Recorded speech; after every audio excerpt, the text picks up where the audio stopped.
Glória a Deus.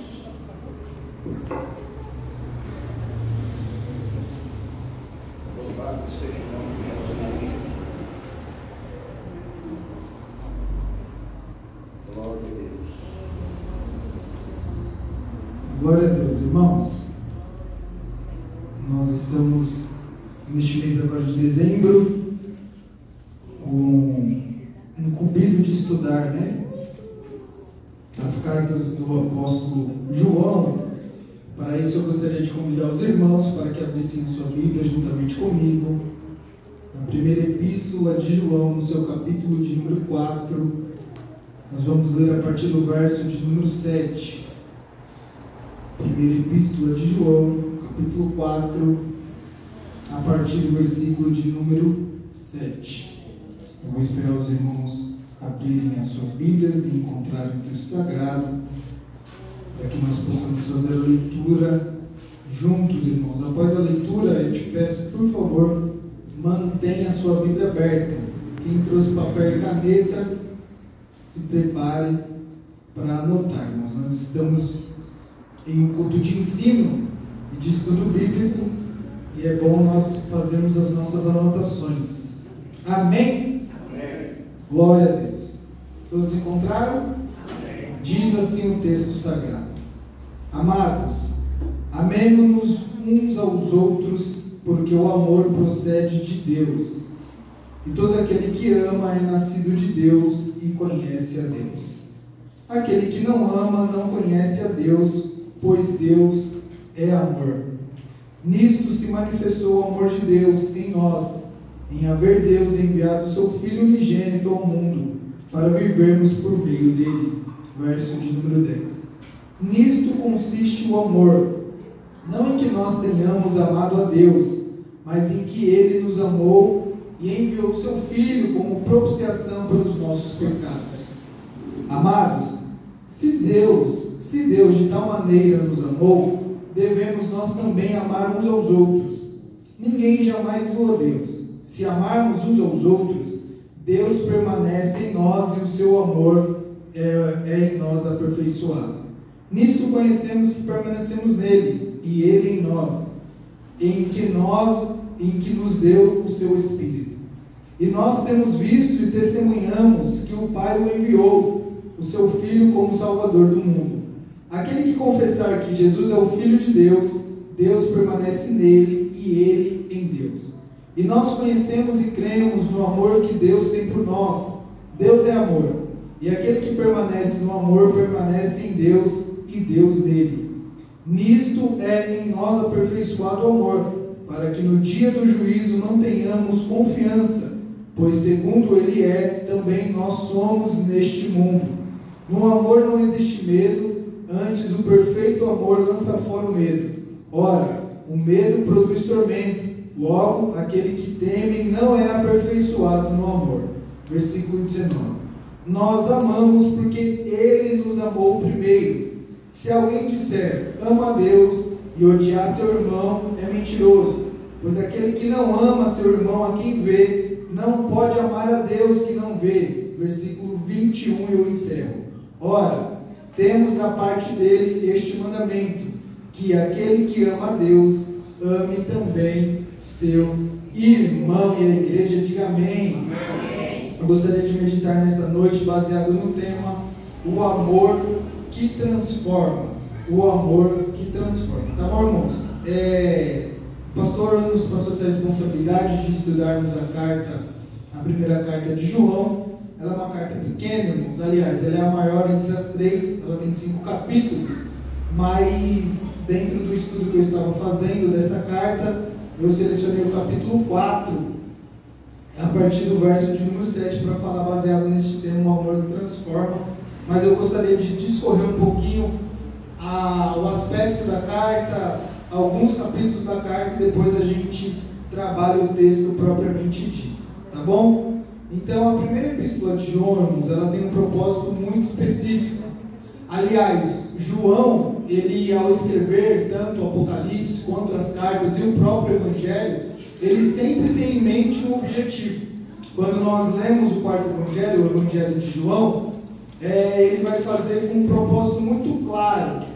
propósito que é muito claro para João, ele vai deixar muito claro para nós também, quando nós lemos João capítulo 20, o versículo 31, que diz assim: estes, porém, foram escritos para que creiais que Jesus é o Cristo, o Filho de Deus, e para que crendo tenhais vida em seu nome. E quando nós estamos estudando a Bíblia, irmãos, nós precisamos fazer algumas perguntas para a Bíblia. Por que João escreveu isso? Qual que era o propósito que ele escreveu isso? Para quem que ele escreveu isso? E quando nós conseguimos responder essas perguntas, a gente vai entender o plano de fundo. Estes, porém, foram escritos para que creiais que Jesus é o Cristo, o Filho de Deus. Estes, o quê? É uma pergunta que nós devemos fazer. E João, ele escreve o quê? Estes sinais ou milagres, né? João, ao escrever o Evangelho, ele tem em mente um objetivo. Qual que era esse objetivo? Provar que Jesus era Deus. Por isso que quando nós lemos o Evangelho de João, nós vamos observar no capítulo de número 1, que ele vai falar: no princípio era o Verbo, e o Verbo estava com Deus, e o Verbo era Deus. Então o João, ele tem esse propósito de provar para aquelas pessoas que Jesus era o próprio Deus. Por quê? Porque no meio daquele povo onde João ele estava vivendo, aquelas pessoas que estavam ali no início do cristianismo, eles estavam sendo influenciados por uma heresia, irmãos, que ele também vai combater aqui na sua carta, na sua primeira carta, que era a heresia que é conhecida como gnosticismo, irmãos. E o que consiste esse gnosticismo? Os gnósticos, eles basicamente, eu anotei aqui, eles diziam que o espírito era bom, mas a matéria, a natureza era má. Ou seja, eles acreditavam que o espírito da pessoa era bom, mas a carne, a matéria era má. Ou seja, logo, se o espírito é bom e a matéria é má, Jesus ele não podia ser Deus, porque Jesus ele encarnou, louvado seja o nome do Senhor. Então isso ia de encontro com aquilo que João estava falando, porque no Evangelho de João, no capítulo 1 e no verso 14, João fala assim, nós o vimos a sua glória, e ele habitou entre nós, cheio de graça e cheio de verdade. Louvado seja o nome do Senhor. E por isso, irmãos, que João ele registra 7 sinais que demonstram o poder divino do nosso Senhor Jesus Cristo. E eu anotei. Primeiro, sinal que João ele vai falar ali no seu Evangelho: a transformação da água em vinho, a cura do filho do oficial, a cura do paralítico no tanque de Betesda, a multiplicação dos pães e peixes. Ele vai falar também quando Jesus anda sobre as águas, a cura do cego de nascença e a ressurreição de Lázaro. E João também, além dele mostrar esses 7 sinais, ele também mostra 7 expressões que Jesus vai falar, apontando exatamente para a divindade de Jesus. No Evangelho ele apresenta 7 expressões também daquele termo que é usado lá em Êxodo capítulo 3, no verso 14, que é aquela grande frase que Deus fala para Moisés, quando Moisés vai libertar o povo. Moisés fala para Deus assim: tá, mas quando o faraó perguntar quem me enviou, o que eu falo? Aí Deus fala para ele: fala que o eu sou enviou você. E aí João ele pega essa palavra emprestada e ele começa a aplicar. E aí ele vai falar que Jesus era o pão da vida. Aí ele vai falar: eu sou o pão da vida. Aliás, Jesus falando: eu sou a luz do mundo, eu sou a porta, eu sou o bom pastor, eu sou a ressurreição e a vida, eu sou o caminho, a verdade e a vida, e eu sou a videira verdadeira. Ou seja, esses sinais e essas expressões que João deixa registrado no Evangelho tem o propósito que o leitor creia que Jesus é o Filho de Deus, e através desse crer, ele seja salvo.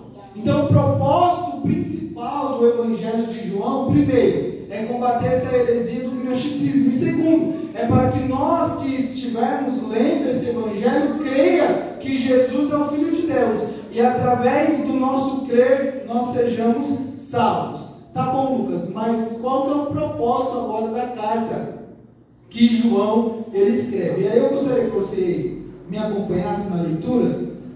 João, a primeira carta, na verdade, a primeira carta de João, no seu capítulo 5, o verso de número 13. É o propósito da carta que ele escreve, que diz assim: estas coisas vos escrevi, a fim de saberes que tendes a vida eterna, a vós outros que credes em o nome do Filho de Deus. Estas coisas vos escrevi, a fim de saberes que tendes a vida eterna, a vós outros que credes em o nome do Filho de Deus. Ou seja, se o Evangelho foi escrito com um propósito para que as pessoas crescem em Jesus, a carta ela tem um propósito exatamente para dar segurança para aqueles que já creram no nome do Filho de Deus. Louvado seja o nome do Senhor.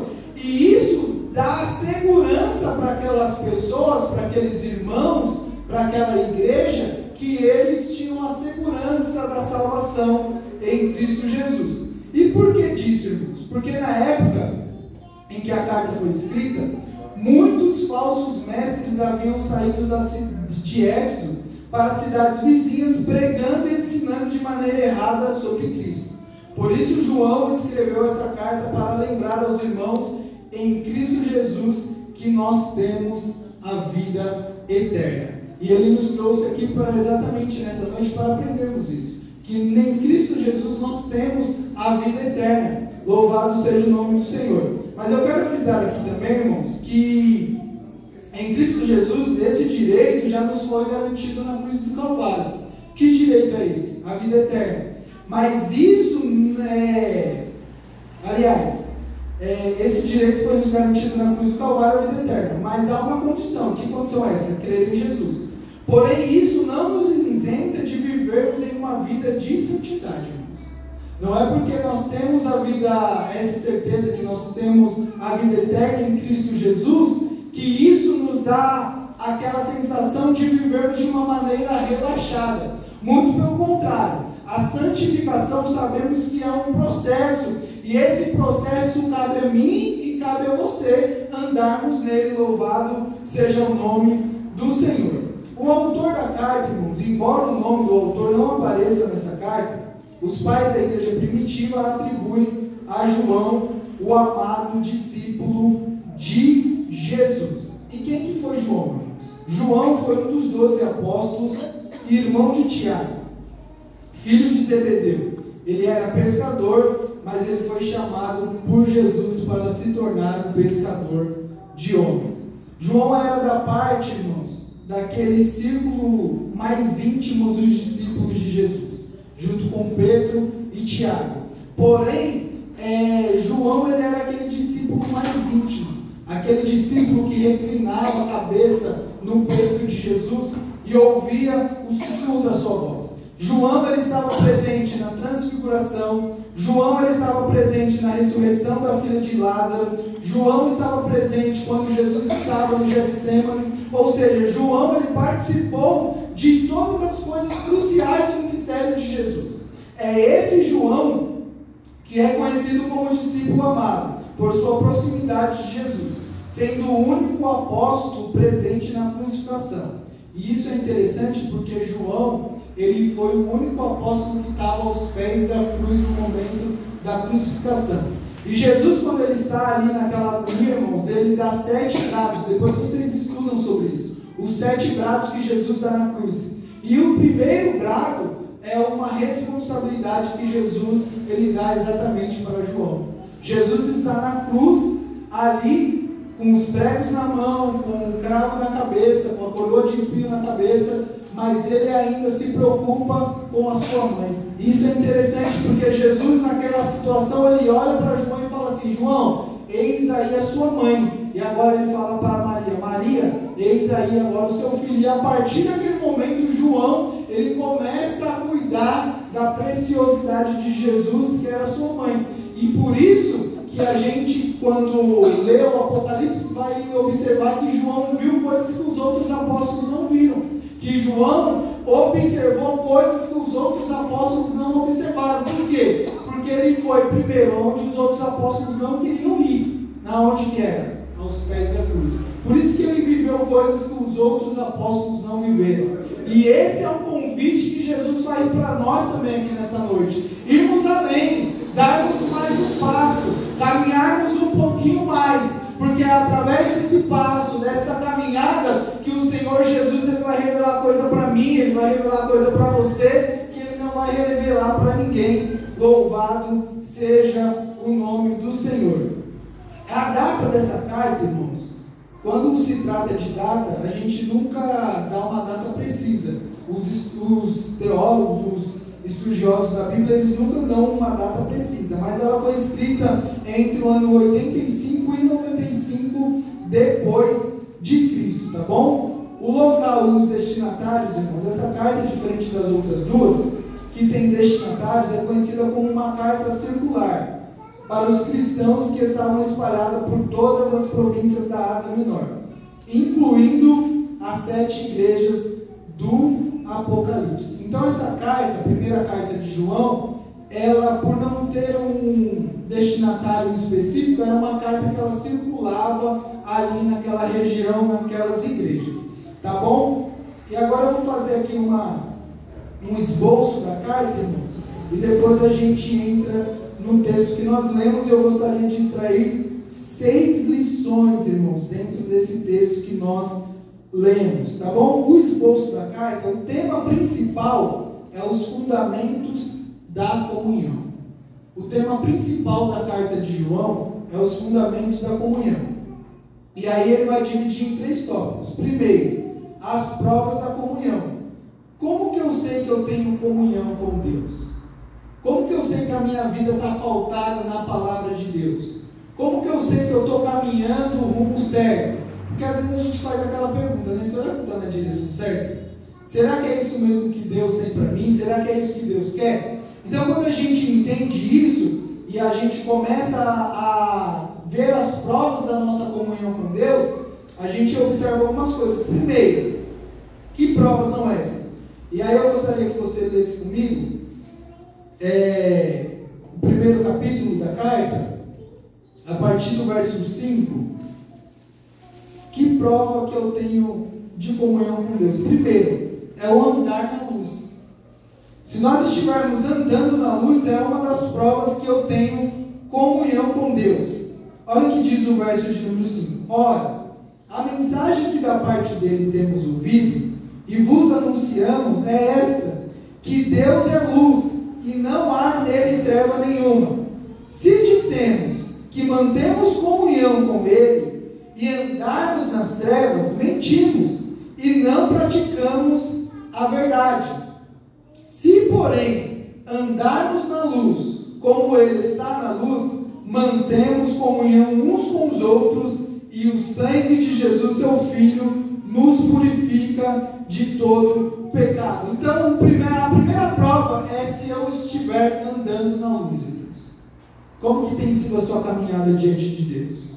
Segunda prova, irmãos, é guardar os mandamentos de Deus. A terceira prova é não amar o mundo. Terceira prova que eu tenho uma vida de comunhão com Deus: não amar o mundo. Olha o que diz o capítulo 2, versículo do 15 ao 17.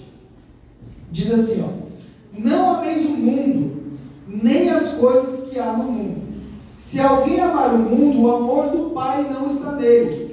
Porque tudo que há no mundo, a concupiscência da carne, a concupiscência dos olhos e a soberba da vida, não procede do Pai, mas procede do mundo.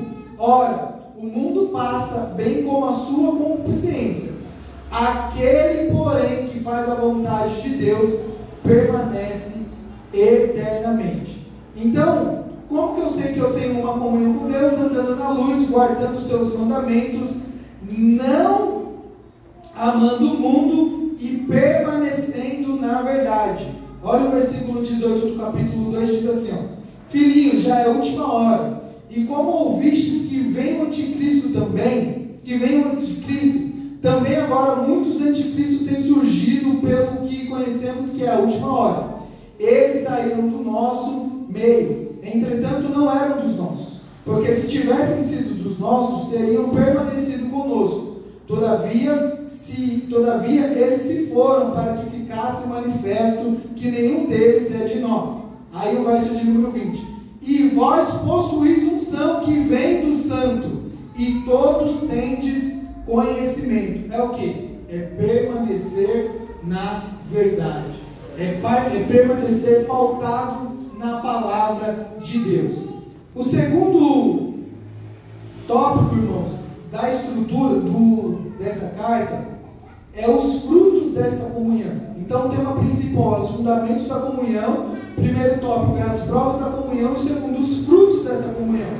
Primeiro, como eu sei que eu estou caminhando com Cristo, que a minha base, que o meu fundamento está baseado na palavra de Deus?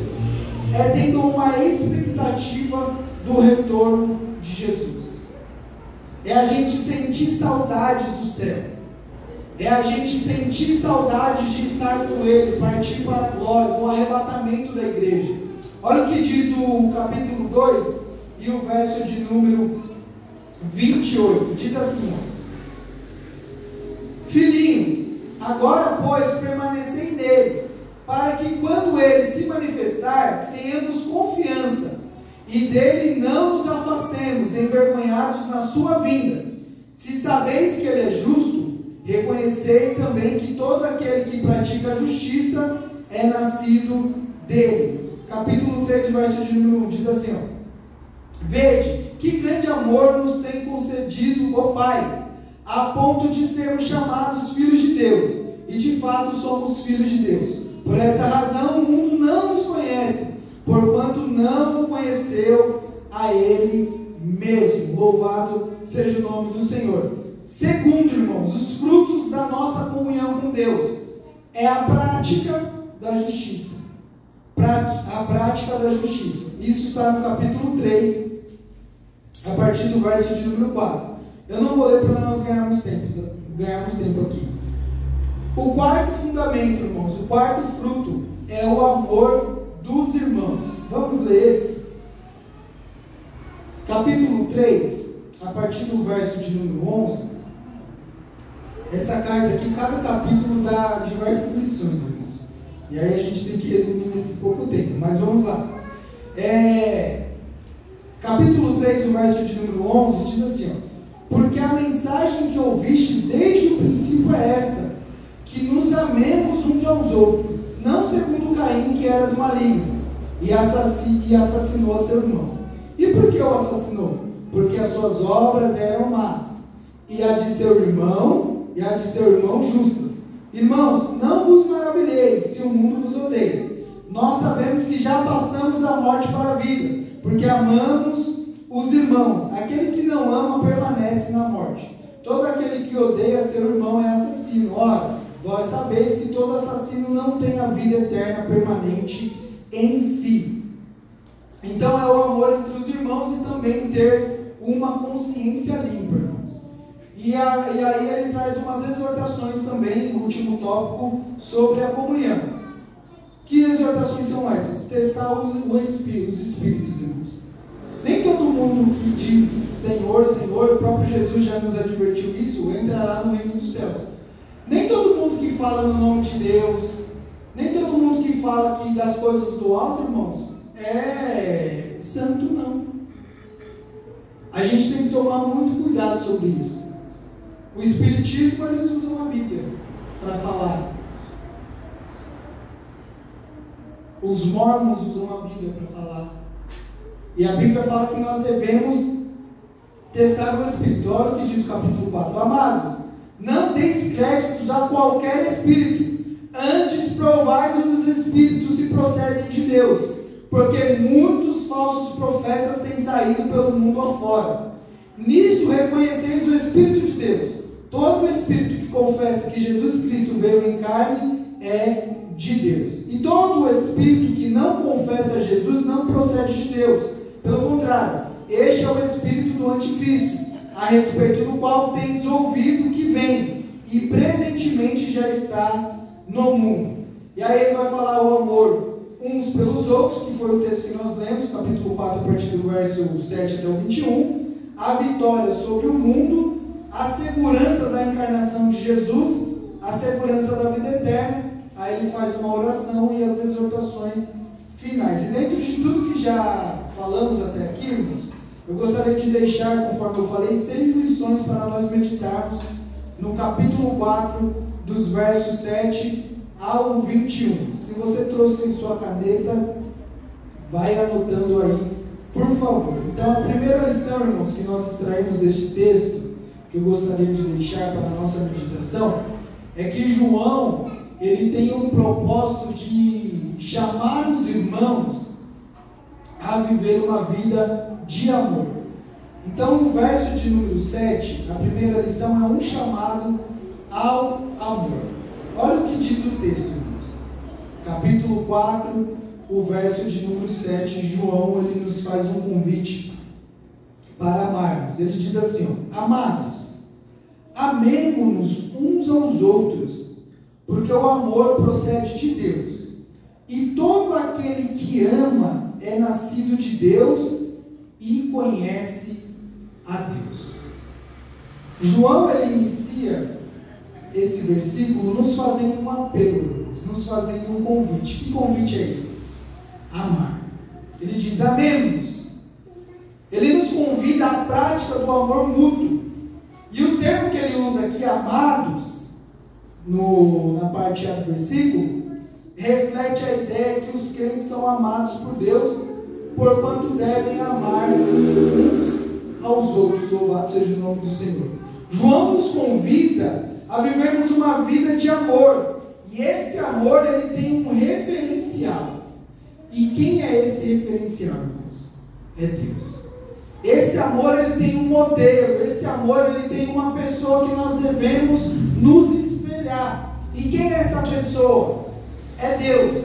João, ele vai na fonte, ele vai na origem do amor que está em Deus. E aqui, irmãos, está o segredo. Amar meu irmão não é somente um dever moral, mas uma manifestação da natureza divina em mim. Quando eu amo meu irmão, é uma manifestação do meu novo nascimento.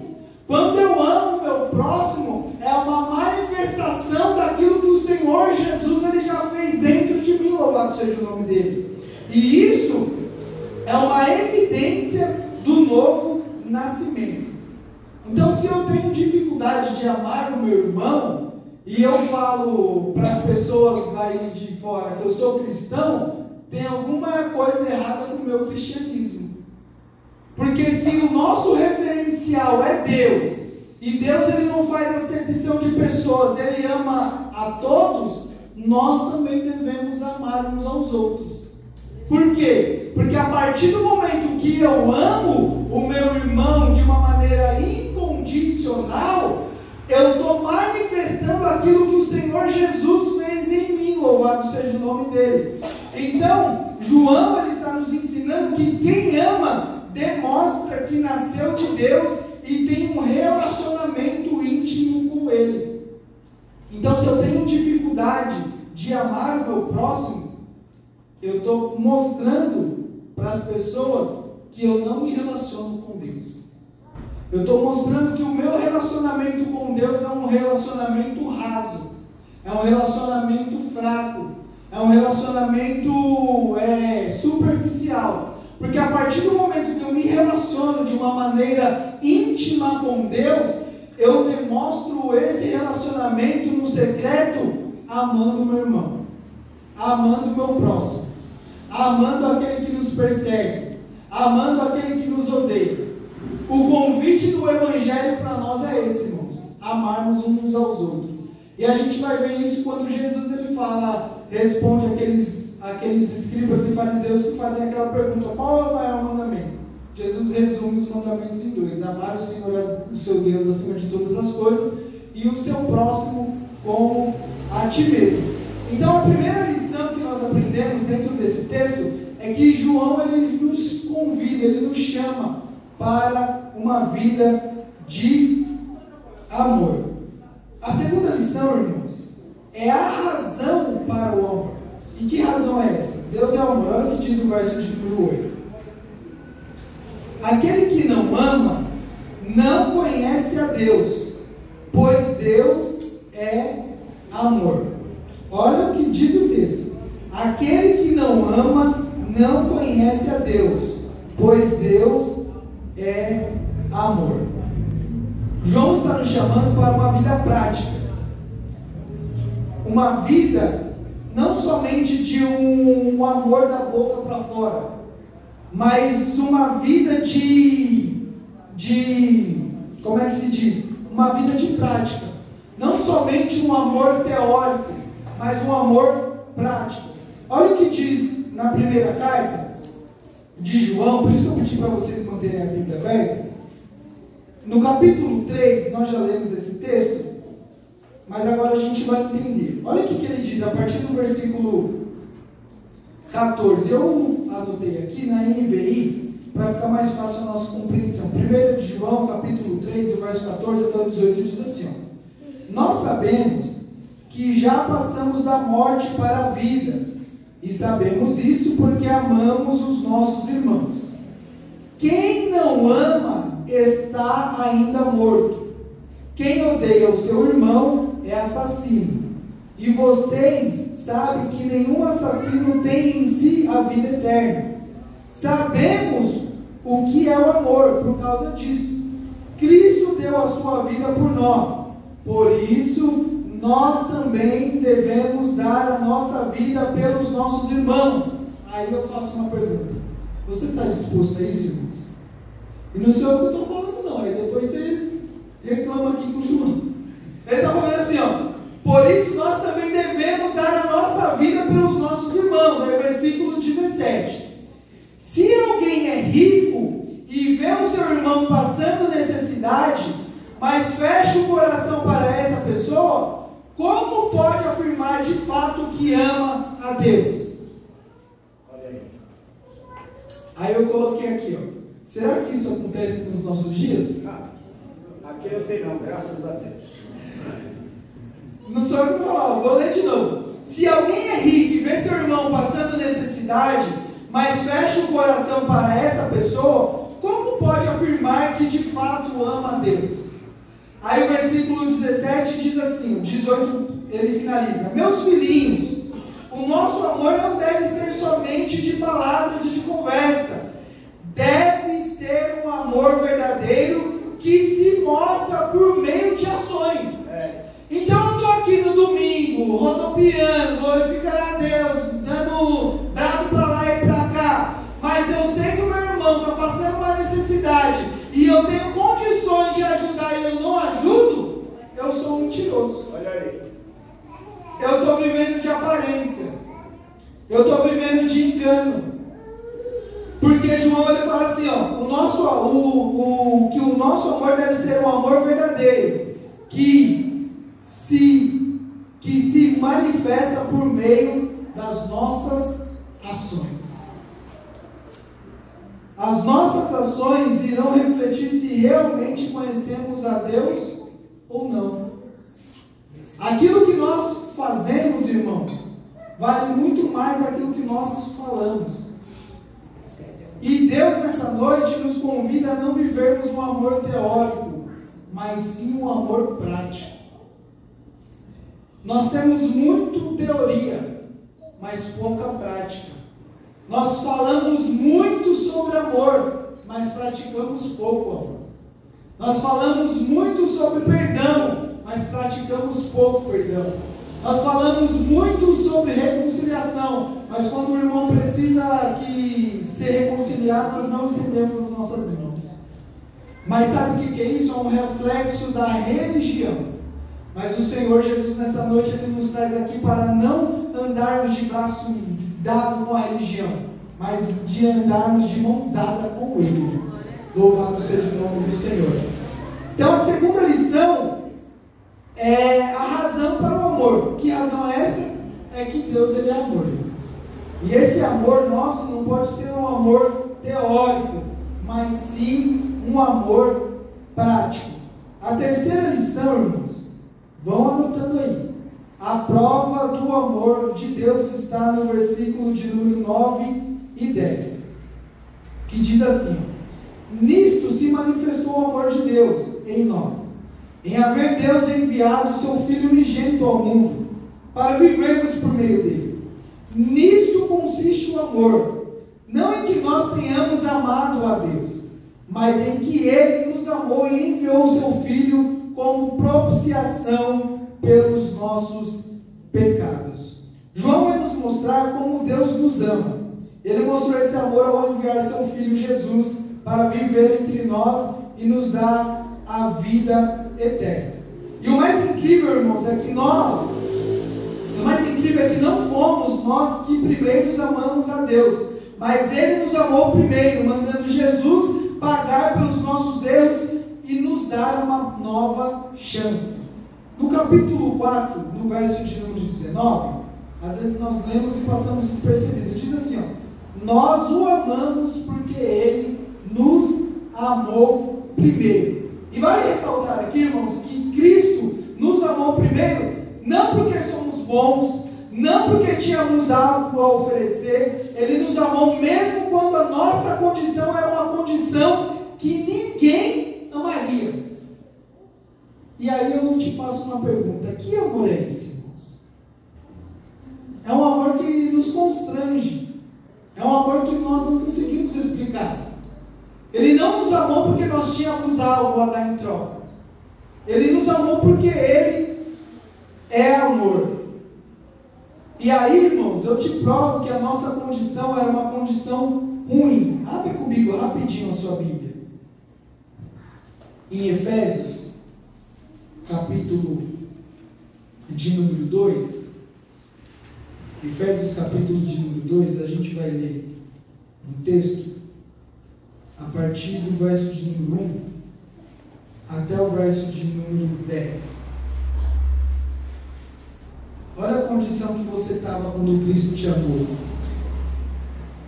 Olha a condição que nós estávamos quando Ele se entregou na cruz do Calvário. Diz assim o texto: e vos vivificou, estando vós mortos em ofensas e pecados, em que noutro tempo andaste segundo o curso deste mundo, segundo o príncipe das potestades do ar, do Espírito que agora opera nos filhos da desobediência, entre os quais todos nós também antes andávamos, nos desejos da nossa carne, fazendo a vontade da carne e dos pensamentos. E éramos por natureza filhos da ira, como os outros também. Verso de número 4. Mas Deus, que é riquíssimo em misericórdia, pelo seu pouco amor com que nos amou, é isso que está escrito o texto? Olha o que está escrito o texto. Mas Deus, que é riquíssimo em misericórdia, pelo seu muito amor com que nos amou, estando nós ainda mortos em nossas ofensas, nos vivificou juntamente com Cristo. Pelas graças sois salvos. E aí eu te faço uma pergunta: quando Cristo te amou, você estava produzindo alguma coisa, irmãos? Porque o texto diz assim, estando nós ainda mortos. Morto produz o quê? Nada. Cristo te amou quando você estava produzindo alguma coisa? Não. Quando Cristo te amou, você estava exalando um bom perfume, irmãos? Não. Mas Ele nos amou mesmo assim, louvado seja o nome do Senhor. E aí ele continua o verso de número 6. E nos ressuscitou juntamente com Ele, e nos fez assentar nos lugares celestiais em Cristo Jesus. Irmãos, olha que coisa linda. Ele nos ressuscitou juntamente com Ele e nos fez assentar nos lugares celestiais em Cristo Jesus, para mostrar nos séculos vindouros as abundantes riquezas da sua graça, pela sua benignidade para conosco em Cristo Jesus. Porque pela graça sois salvos por meio da fé, e isso não vem de vós, é dom de Deus, não vem das obras para que ninguém se glorie, porque somos feitura sua, criados em Deus, criados em Cristo Jesus, para as boas obras, as quais Deus preparou para que andássemos nela. Louvado seja o nome do Senhor. Ninguém vai poder bater no peito naquele dia e falar assim: eu estou aqui pelos meus méritos. Eu cheguei aqui, Jesus, porque eu era bom. Aí eu vou falar: é mesmo? Na verdade, nem vai ter esse diálogo, né, irmãos? Porque se você tiver com essa soberba aí, você não vai nem entrar lá. E aí ele diz assim: ó, porque pela graça sois salvos, por meio da fé, isso não vem de vós, é dom de Deus, não vem pelas obras para que ninguém se glorie. Não é porque você é bom, não é porque você está aqui de terça, de quinta, no sábado de manhã, não é por causa disso, irmãos, mas foi mais porque Ele nos amou e se entregou na cruz do Calvário. Louvado seja o nome de Jesus. Quarta lição, irmãos: a exigência desse amor. Nós conhecemos que a partir do momento que nós nos relacionamos com Cristo Jesus, Jesus ele também vai exigir algumas coisas de nós. Olha o que diz o verso de número 11. Capítulo 4, verso de número 11 da primeira carta. Diz assim: amados, se Deus assim nos amou, também nós devemos amar uns aos outros. O amor de Cristo por nós exige de nós também. O amor que Cristo derramou por nós, a partir do momento que nós estamos nele, esse amor ele também exige de nós. Claro que Ele sabe das nossas limitações, mas nós devemos ter em mente que nós temos um modelo a seguir. Nós temos um padrão, nós temos para quem olhar, nós temos uma referência. E essa referência é Jesus. E como que eu me relaciono com Ele? Como que eu tenho Jesus como meu modelo, aquele padrão de vida que eu devo andar? É me relacionando com as Escrituras Sagradas, irmãos. Nós queremos viver uma vida de santidade por nós mesmos. Pelo aquilo que a religião fala: você não pode vestir isso, você não pode andar dessa forma, mas isso é o que a religião fala. Mas o que Jesus espera de mim e o que Jesus espera de você? Quando nós nos relacionamos com Ele, nós não precisamos esperar o pastor falar: isso daí é pecado. Por quê? Porque você se relaciona com Ele e você vai saber o que Jesus gosta e o que Ele não gosta. O que Ele aprova e o que Ele não aprova. A partir do seu relacionamento com Ele. Mas nós vivemos dias onde nós temos preguiça de ler a palavra de Deus. A gente passa o dia inteiro nas redes sociais lendo todo tipo de matéria. Mas você pergunta para o irmão um versículo bíblico e ele não sabe te falar. Isso é trágico, irmãos. Porque quando nós não conhecemos a palavra de Deus, e aí isso eu não falo porque você tem que conhecer o hebraico, o grego, o latim, não. É no português mesmo. É só você ter a sua Bíblia que você tem na sua, é só você abrir e ler, que você vai, se Deus, através do Espírito Santo, Ele vai começar a te moldar. Aí você vai ter facilidade de abrir mão daquilo que você acha que é certo. Você vai ter facilidade de caminhar com Cristo e isso não vai ser um peso. Por quê? Porque a partir do momento que você se relaciona com Ele, a partir do momento que você entende tudo aquilo que Ele fez por você, tudo que você fizer vai ser mínimo. Abrir mão disso, isso daí para mim não é nada, porque Ele se despiu da sua glória para que eu pudesse estar aqui. Louvado seja o nome do Senhor. Mas o problema é que nós nos relacionamos com a instituição, eu coloquei. Nos relacionamos com a religião. E quando o nosso relacionamento é somente dessa forma, perdemos o nosso referencial, que é Cristo. Quando o nosso relacionamento é somente com a instituição, somente com a religião, nós perdemos o nosso referencial, que é Cristo, irmãos. E quando perdemos o nosso referencial, deixamos de amar como Ele nos amou e passamos a ser juízes. Olha o que diz o verso de número 11, eu vou frisar novamente. Amados, se Deus de tal maneira nos amou, devemos nós também amar uns aos outros. E quando nós perdemos esse referencial que é Jesus, pelo fato de nós termos o referencial, a religião, a instituição, a gente passa a deixar de amar e passamos a ser juízes, aquele que aponta. E aí, irmãos, eu coloquei aqui, quando nós nos relacionamos somente com a instituição e somente com a religião, Pedro jamais teria um lugar nos nossos púlpitos. Porque Pedro negou Jesus 3 vezes. Para a religião, não serve. Para a instituição, pastor, vai apacentar minhas ovelhas? Jamais. Mas e para Jesus? Pedro, você me ama? Te amo. Ainda que não é com o mesmo amor que o Senhor está me perguntando. Mas com esse pouco amor que você tem, Pedro, você pode apacentar as minhas ovelhas. Louvado seja o nome do Senhor. Davi não poderia ser um homem segundo o coração de Deus, se eu me relacionar somente com a religião e somente com a instituição. Porque Davi adulterou, matou um homem inocente. Para a religião, estava descartado. Para a instituição, não serve. Mas para o autor e consumador da nossa fé, ele foi chamado do homem segundo o coração de Deus. Louvado seja o nome do Senhor.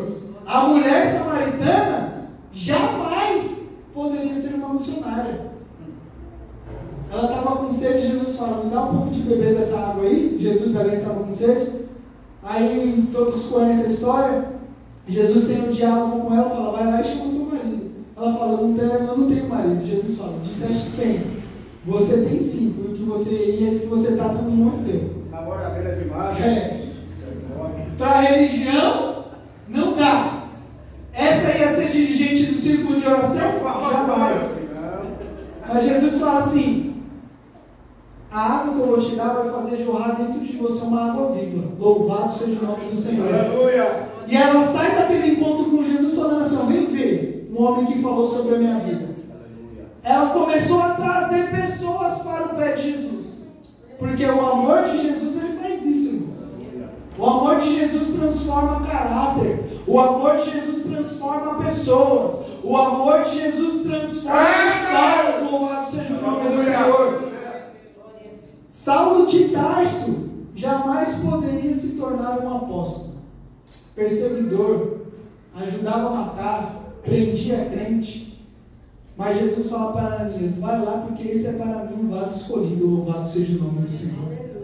Vai lá porque esse daí tem uma obra a realizar para o meu reino. Ele tem uma obra a realizar, ele tem igrejas para implantar, ele tem pessoas para alcançar, louvado seja o nome do Senhor. Mas para a religião, não serve.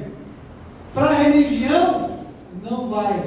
Por isso que quando nós nos relacionamos com Cristo, nós entendemos aquilo que Ele fez por nós, Ele exige que nós amemos da mesma maneira.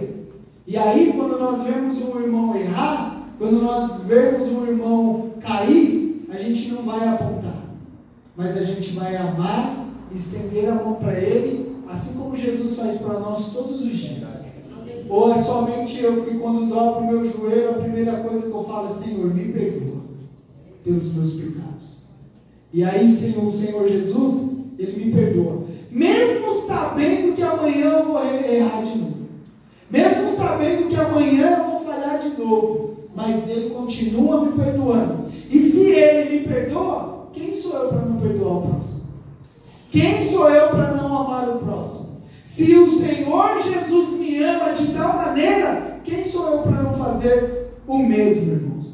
E aí, através disso, a quinta lição, o resultado do amor da nossa parte, a partir do verso de número 12 ao 18, eu vou ler que diz assim, ó, ninguém jamais viu a Deus.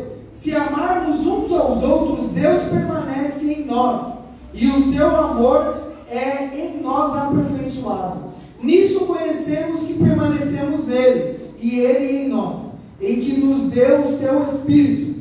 E nós temos visto e testemunhamos que o Pai enviou o seu Filho como Salvador do mundo.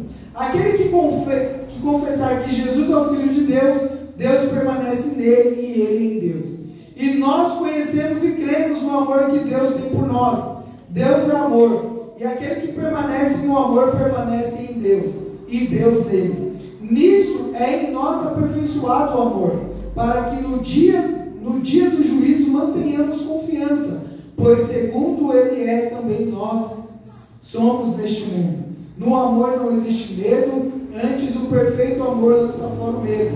Ora, o medo produz tormento. Logo aquele que teme não é aperfeiçoado no amor.